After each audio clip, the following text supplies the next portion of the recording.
Hey, it's Tucker Carlson. On Tuesday afternoon, the Biden administration had Donald Trump arrested. It was a pretty big news story. You may have seen it. Just before 9 p.m. that night, as part of its coverage, Fox News ran two live video feeds next to one another. On the right, Donald Trump addressed his supporters in New Jersey. On the left, Joe Biden spoke at an event for the Secretary General of NATO in Washington. Beneath those videos at the bottom of the screen, Fox's banner read this way, quote, "Wannabe dictator speaks at the White House after having his political rival arrested."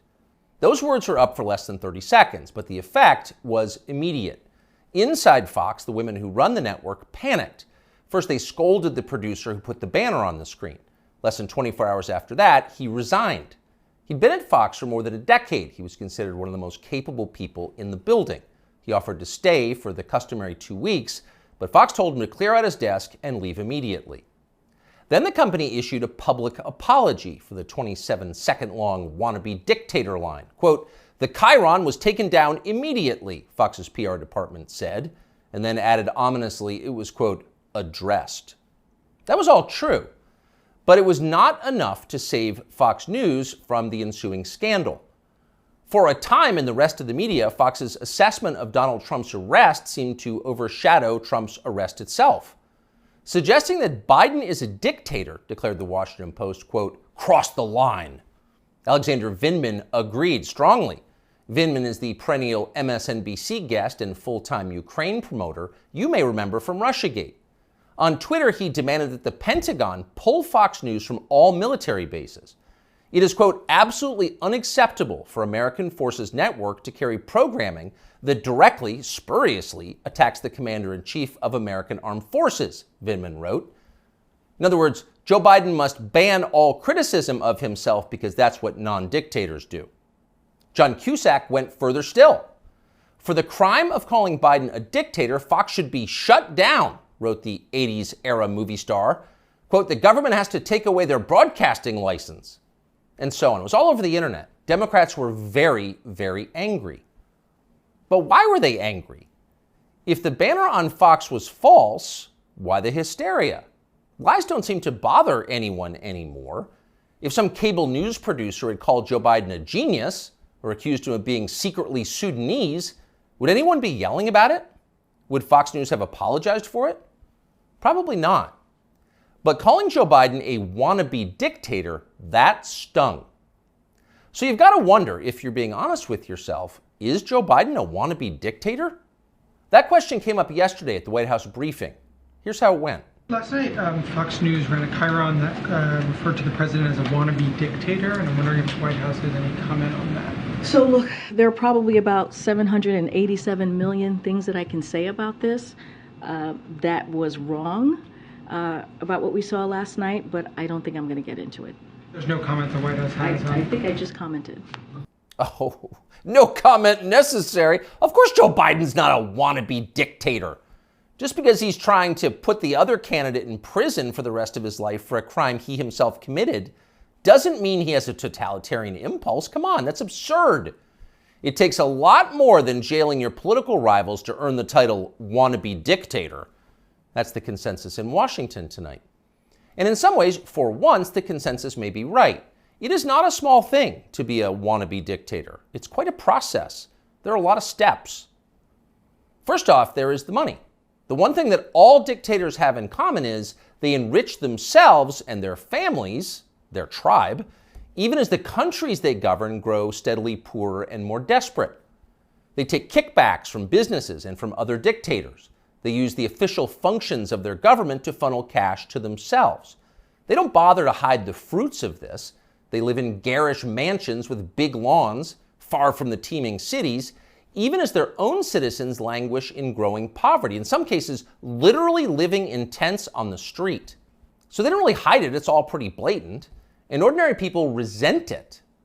Of course they do, and wannabe dictators know they resent it, but they don't care.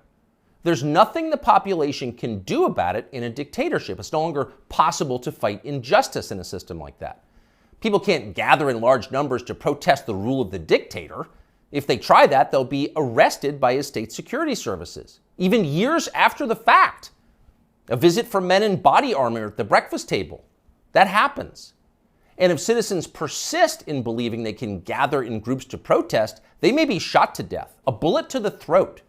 And then, just to make the humiliation complete, to make the lesson gin clear to everyone else watching, their relatives can be arrested for daring to complain that their children were killed for complaining. That actually happens in some places. Ask Ashley Babbitt's mother. Here she is in handcuffs. You're arresting Ashley Babbitt's mother. You murdered her inside the Capitol, now you're going to arrest her? Come out of there. 101, have a transport response. Sidewalk. So don't be like Ashley Babbitt's mother, much less like poor Ashley Babbitt. She's dead now. That's the message a wannabe dictator would send.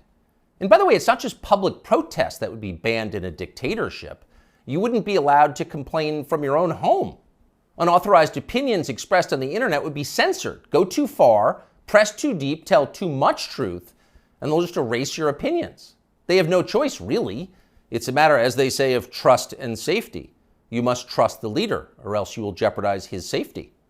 Not that you really can jeopardize his safety at this point. The leader has nuclear weapons, and you don't. He'll remind you of that from time to time. And in any case, you're in the process of being disarmed anyway, along with everyone else who has shown questionable loyalty to the leader. Those who support the regime can keep their weapons and use them freely, including on public transportation. That's a core civil right for them. But for those who dissent from the program, self-defense is an unaffordable privilege. Turn in your guns, Mr. and Mrs. Peaceful Opposition. You're a danger to society, and we know who you are. And in fact, the wannabe dictator does know who they are because he knows everything.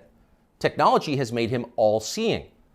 A report in Wired magazine just this week revealed that the highly non-dictatorial Biden administration is busy tracking the phones of millions of Americans without their knowledge and without bothering to get a warrant. And at the same time, the same non-dictatorial administration is stockpiling a massive trove of damaging information about these same Americans, to be used at some point, we are sure, for entirely noble purposes. So the administration now knows everything: where you spend your days, who you talk to, what you think, your porn habits. Not a big deal. The administration already knows what you buy, of course, because they've leaned on the big banks to turn over your confidential credit card information. Not because anyone here is a wannabe dictator, to be clear, but just because. It's nice to have that information, just in case, in the words of the Fox News PR department, a situation arises that needs to be, quote, addressed. It's all totally normal. It's not a dictatorship, okay?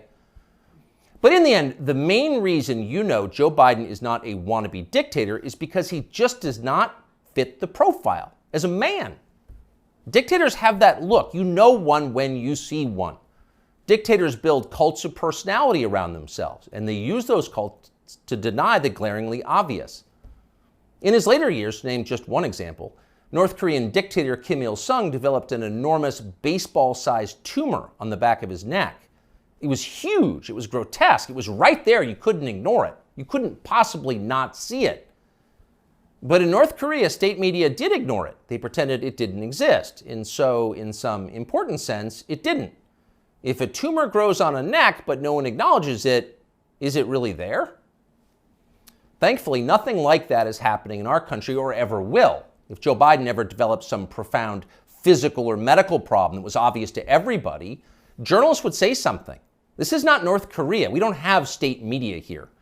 If Joe Biden was, say, incapable of completing a full sentence, or mistook his sister for his wife, or suddenly started falling down in public for no reason, the New York Times would report on that, and they'd get to the bottom of what was actually happening. That would be its duty in a free country like ours. It's not like they would cover it up. The very idea of a cover-up sounds like a conspiracy theory, a dangerous one, actually, so stop it. And by the way, if Joe Biden was a wannabe dictator, he'd have the family to match. All dictators do. Saddam Hussein had Uday and Qusay. They were princelings who lived above the law, indulging their most decadent fantasies with total confidence they would be never held to account by the police. As the sons of a dictator, they knew they could do exactly what they wanted, and so that's what they did. There's no one like that around Joe Biden. He doesn't have weird sex scandals at the heart of his family that no one in the media will ever talk about.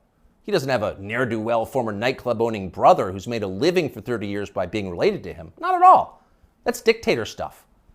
Joe Biden doesn't award ridiculous inflated titles to his relatives that the media are then required to take seriously. He doesn't call people doctor who didn't go to medical school and then force you to nod along like it's real when everyone knows it isn't. Nicolae Ceausescu did that with his wife Elena. Joe Biden would never do that. Nor does Joe Biden dress like a dictator. He doesn't do photo ops in mirrored sunglasses driving a sports car to convince you that he isn't frail and senile, but instead powerful, virile, and wise. That's just not his style. If Joe Biden was a dictator, he'd be wearing epaulets and carrying a tasseled riding crop, and he isn't yet, so calm down. If he was a dictator, Biden's speeches would look like Nuremberg rallies, a blood-red backdrop, armed soldiers by his side, screaming about crushing his eternal enemies.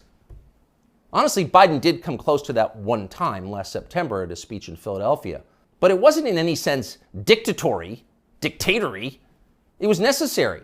As MSNBC assured us at the time, quote, Biden aimed to showcase his faith in the military apparatus and its ability to back the democratic order.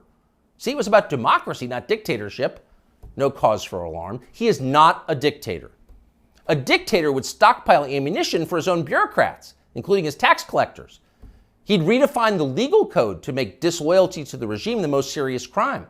He'd claim dominion over the most intimate parts of his citizens' lives. He'd define what attitudes they were allowed to have about sex and religion and how to raise their families. He would even, in his final grandiose stage of dictatorship, claim ownership of their children. And Joe Biden wouldn't do that. And to prove he would never do that, Biden just this week released this video. These are our kids. These are our neighbors. Not somebody else's kids, they're all our kids. And our children are the kite strings that hold our national ambitions aloft. It matters a great deal how we treat everyone in this country. LGBTQ Americans, especially children, you're loved, you're heard, and this administration has your back. See? Joe Biden isn't saying your children belong to him like a dictator would. He's saying something very different from that. He's saying America's children are, quote, our children. Not his alone, ours. You share your children with Joe Biden evenly, right down the middle, with alternating weekends. You've got joint custody with Joe Biden, and you can thank heaven that you do. A nation is like a family. Every family has a head, a father. That's Joe Biden, our nation's father. And this, ladies and gentlemen, is now his fatherland. Just don't call it a dictatorship, or we'll have to issue a statement disavowing you. You often hear people say the news is full of lies. In Kennedy's motorcade. 239 people. The death of Jeffrey Epstein.